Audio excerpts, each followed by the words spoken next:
nhớ cho ta sửa nữa nói chị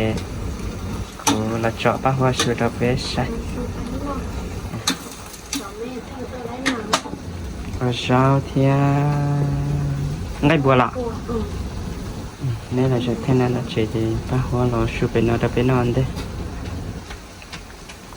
thì cái giờ rau kia rau hao này rau kia lọ lấy về cho biết cho học còn mua cái lạnh nó thì hao cái nó phần đi nè là chỉ là chọc chế bây giờ bên là chà bây giờ nặng thì giờ sầu thì tia lì lố thế rồi cho ta ký thế ha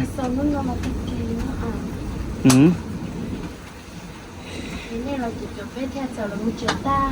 cho đầu ya cha bé nó như thì chỗ bé giờ thế rồi mới chọn cái tua tôi nói cái gì á như thì chỗ bé nữa tôi cho bé còn chơi chỗ bé còn cho bé chơi rồi cho bé một triệu á nhở như thì chỗ bé chơi bé hả dù có chỉ bao thì dùng một chế thọ tư này thế à thế rồi thì cho bé cháu nào là mình cũng chỉ cho bé cháu thế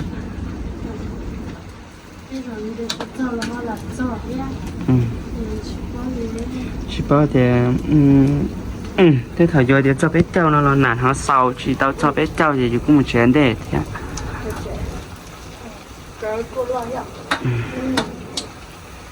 nhà dù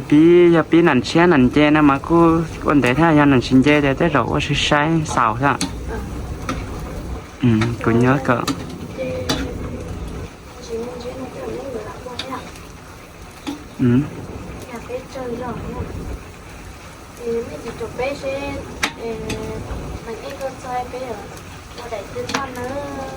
phải chậu bé thì là sẽ sai bé cho mấy lạt theo chậu bé em bắt là chậu bé nhận nào thì chậu bé nhá cho cái cha thì bao hoa bé lăng xí lô cho bé lăng trên chơi bé thay mấy lăng bé thay kêu kê hello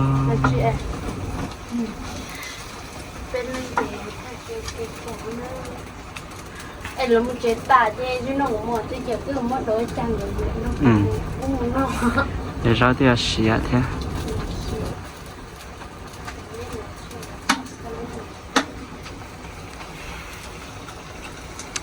chả cú nó làm để bé sản khô nó này sò bữa sò có à nhớ là chế mà sò cú sữa sò tia sò tua này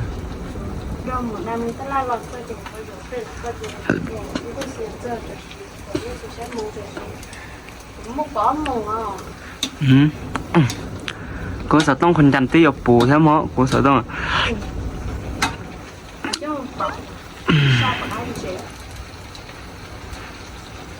nhịp bảo lấy à ở bênนู้นnhịp màอยู่ดูลูกเชียแต่ที่น้องกูจอกเข้าถึงมันก็จะต้องจอกว่าเจอกูเนี่ยตีป้องตั้งเพราะใช้ตาเกี้ยเขาตานัดจอใช่ได้ไหมchưa trả ta chỉ mà những uống theo mót xía hả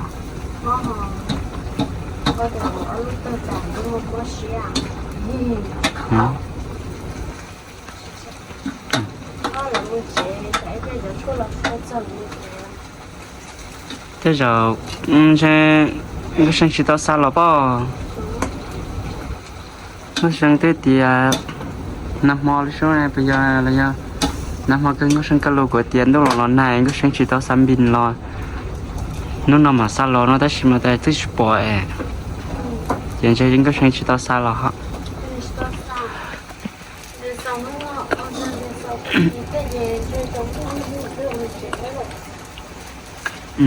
đại thiệt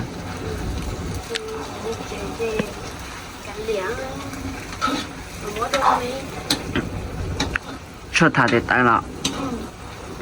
thả có đấy là thả có đúng à thả có đấy lọ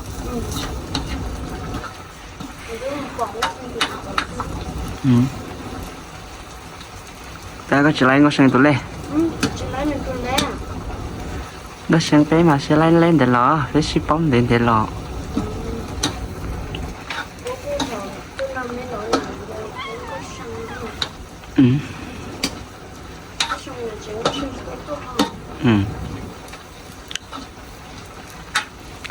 nên đã ít lên chỉ bên nó sụt tai mà lấy chợ rồi cho nên sai na tất cả lần chỉ đã rồi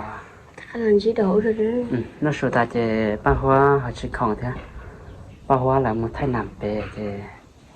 chỉ mới đã trả thì nhau được chứ người ta phải thay bởi tí ta là tí đó chứ mà bé là thay thì chứ nào bé đại nạn thì sao rồi là chỉ sao nó là thế rồi ta kia thấy toàn đây mà sao tiểu cái chỗ đó á chó chỉ cho là mấy thì thấy nó giàu thì giàu cho cái từ sổ ra thì thấy sổ thì khi thấy toàn gì và rú sổ mà cho sao nạn thì có bài chế ha có từ bài chế có nói chỉ bài nó bây giờ nhưng cái nó chỉ bài nó và ta có nói thế này mấy cả từ một phút với ôn nói quá quá chỉ nhỏ thế là cho bà ta học hoa hay nè có thể có những cái nhỏ gì cũng có thể phó ở bài của họ chơi chứ đó tụi con tí lì của có vậy thì chỉ bao cái thực này thế thôi giờ nhau là giờ bài lại theo nên bài ta chỉ xài nhau à nhưng mà giờ thế này sẽ nhau chống trời có xài nhau đâu đấy mấy từ mấy là sau thì mấy là qua là để tận lục không có rồi thì sẽ biết chủ thế là mình chỉ thế giờ mấy người chỉ giải phải đơn gì thế thì giờ cũng nói thì cha chỉ chẳng chỉ muốn nắn chúng có nói cho bé cho mùa thế chị chỉ muốn nắn để xéo leo cho nên bài tàn chơi hai thứ giờ bài thôi chỉ tập báo lên để ta kỳ ta sẽ trả từ thực ký thì nó sâu kề chỉ tao giờ bài trên nó bài chỉ lấy chỉ là bài nhóm tội cái tao năm thôn còn lúc của đã tôiวันนั้นlại nói đùa là chỉ bài sai chế lựa ra giờ chỉ bài thế thì chỉ tao bài chế thôi giờ tao lên nó sẽ biết theo bài chế rồi thì họ nói tập bé để thầu để phải tận nhận tôi nên chỉ tôi sẽ kỹ ạ bé cho bé sẵn rồi trả nhưng cái bé mà yên lắm ta lắm cho thầy kia sau khi nào sẽ lên chặt đấy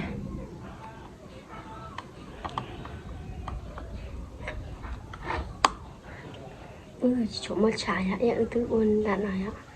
em chỉ chỗ mà trái cũng có mà chọn đây là ha nhưng chỉ mà chọn đây là thế chỉ mua thế rồi thầy kia mua cái là chỉ bé sẽ phải nói mấy người hồ lô gặp bài mặc bài nên thì lo số chuyện đấy bỏ nên đấy ô mấy phụ thân ăn lên đấy lên nhá mấy chuyện lo khó chơi đấy chơi thật tối cho đến cái chơi lại cho họ chứ nên để toàn đó biết tăng rồi chị lọc chuyện sự nạn đây là để thua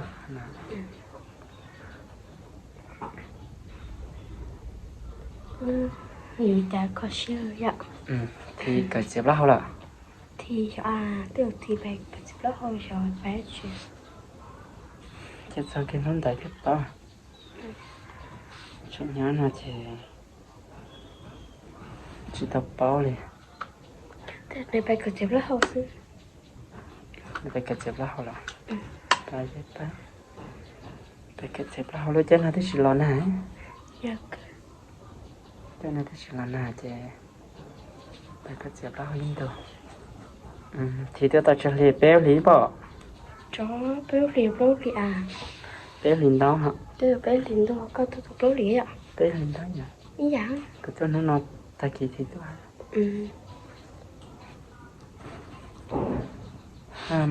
cái làm thì rồi ngay bèo cái đấy nhà tiêu một nhà nhớ bèo gì cái gì thì có một nhà cái gì thì cái gì là cái gì mấy cái gì nhà chẳng có cái gì mà nhớ đến cái gì chỉ ăn cái gì mấy cái gì mà nhà thì bác hốt bạch tỏi giờ bạch giáo là những cái gì chỉ trái bác hốt bạch tỏi mà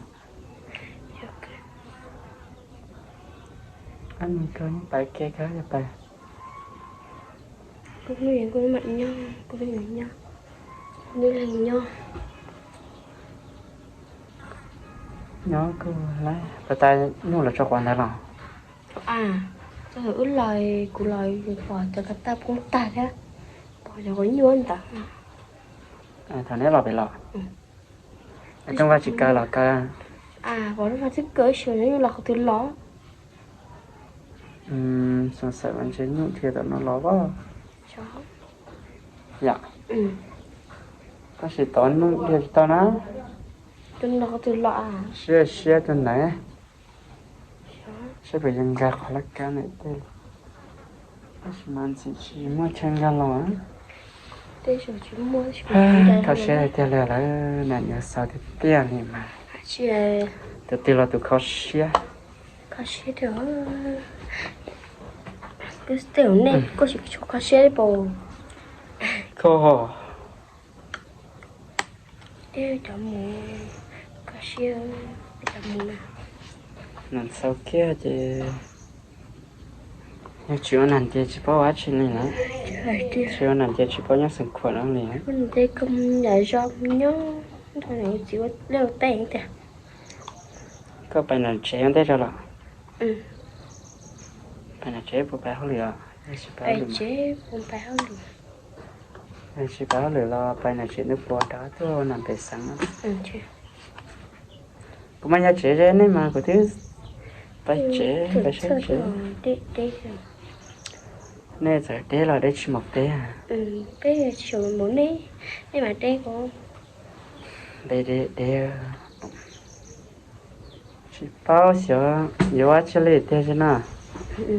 Nó cho nó đó thật sự biết cho cảnh để trả thế mà. Là cái blog liền. Để họ cho nó thật sự biết cho nè. Chưa. Nhiều cơ liền họ. Giờ thì dù nhớ chơi con nào nó dù nhớ chơi cho chúa đi ó lên kế lên nhớ dù nên hút thay dù nó dù chỉ một còng là cho là sáng đây lửa bá luôn thay là này luôn chỉ một xếp thay là chỉ có xếp thay thế ở trong này có thay tao nằm nó khó rồi giờ thì có thay là này có một còng là cho phải em lửa bá phải thế mà mình chỉ xin cho thế là có thay tỏi mình chỉ là mà thì có chỉ chuẩn đấy trong này chỉ chuẩn là nhau theo như các sửa rồi cái là biết chữa tội lệ biết tôi cảm thấy chữa tội lệ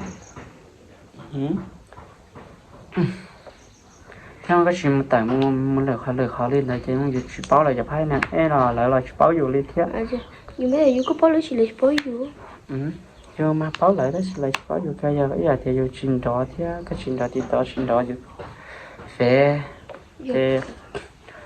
là chỉ cho nhà sinh hán cho nó chỉ báo dù lên thế có sẽ cơ bây giờ chỉ cần xài lìa lúc chúng mình rằng nhau kìa con nó này chạy nhau xí xé nè nó xí đê đâu là nhau kế chứ mà nhìn nhau như sáng rồi đấy con nó mà thế hả cô giờ chỉ ba muốn con nó chạy nhau thế sao biết theo nó chạy nhau nó mấy cái gọi ít tuổi tôi kêu gọi một chỉ một kế chứ nhưng luôn nó chạy nhau nó mới thái rồi chả tiếng con nó thế là mấy tiếng con không nhau à nè hiểu nghĩ cho con nó mới thả để cho nó mới nhảy nó lọt chị tiếng con không nhau à cái nhặt rồi nó cũng nhỏ nhặt nhớ đầy vô ha sợi cho mé rồi như mé rồi thì hai tay nhớ dùng đó hả mà mấy là chỉ giả cho tôi cũng hơi xài dùng chị cái chị em nó nộp lên để tia hả quả một chén chỉ sao chén có chơi chúng nó gọi là để tê rồi cha cái chơi chụp nó gần để theo do cái thầu làm một tháng năm món này tôi có để thất thị chỉ có để ra hồi sự nên thế thì hơi lỗ á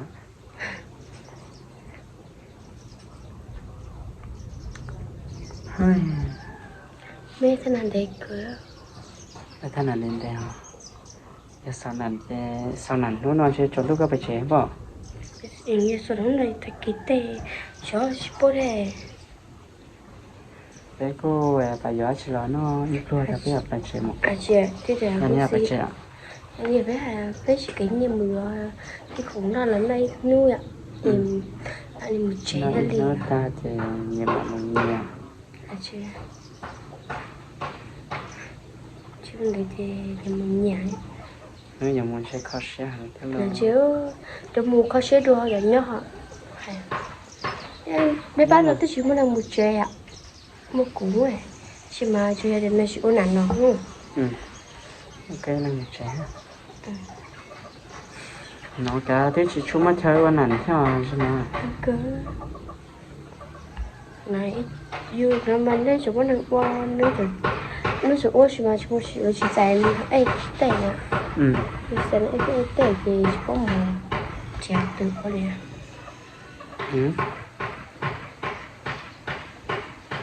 tránh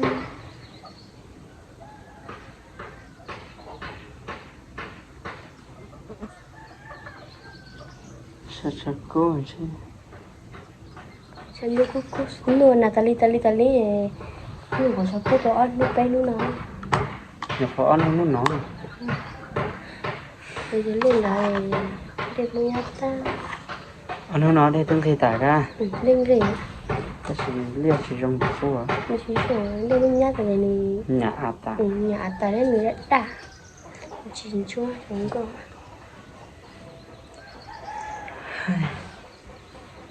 sao lấy cha lo nhớ xương khó xương cái sao nè nó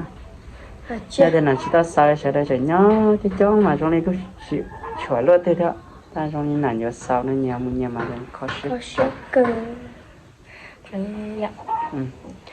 bông bị sân nữa đấy nuôi bông này nhỏ hay ạ một bông theo về tôi nói cái lấy sen nào nữa ạ cái để chừng chỉ có không chỉ thay cái để cho một sen nó dàn tên đại này chứ chừng cái nó dàn tên con nào móc ca vậy nếu con nào mình cái để con nào móc pla được cả chừng các bạn cho hai có xếp đi rồi đang chỉ bảo là đi à đó hai cho nó cô nói chỉ bảo là lấy à in mua chỉ có thảo luận cho em lo là nên là đây nhau bạn này sát sải chặt cha rồi thì chỉ bảo là đi hay mua hay lo thế là cô thìไปชินจีดัวซะไอ้ไปมาเลยชินจีดัวเลยเมื่อไหร่เชียอีเพื่อเชียแต่ป้าหัวเราอย่าป้าหัวจัวได้เชียมาไทยป้าหัวดอกกูตอนนี้ใช้เถอะอันนี้แต่ย้อนช่องนี้สุดตัวเจ้าไปสอบเด่นนั้นนะเชไปอย่างย้อนไปเชิญล่างอ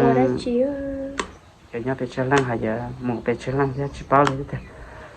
หายย้อนมาเท่าย้อนจะย้อนมาเท่าจะเชิญจะมูจะจ้องนะ do cơ mà thì nên cái mùa lá này chỉ chụp bé sao cái chụp bé ra chụp bé khó là thế chụp bé chụp khó thêm nên là chợ nè to thế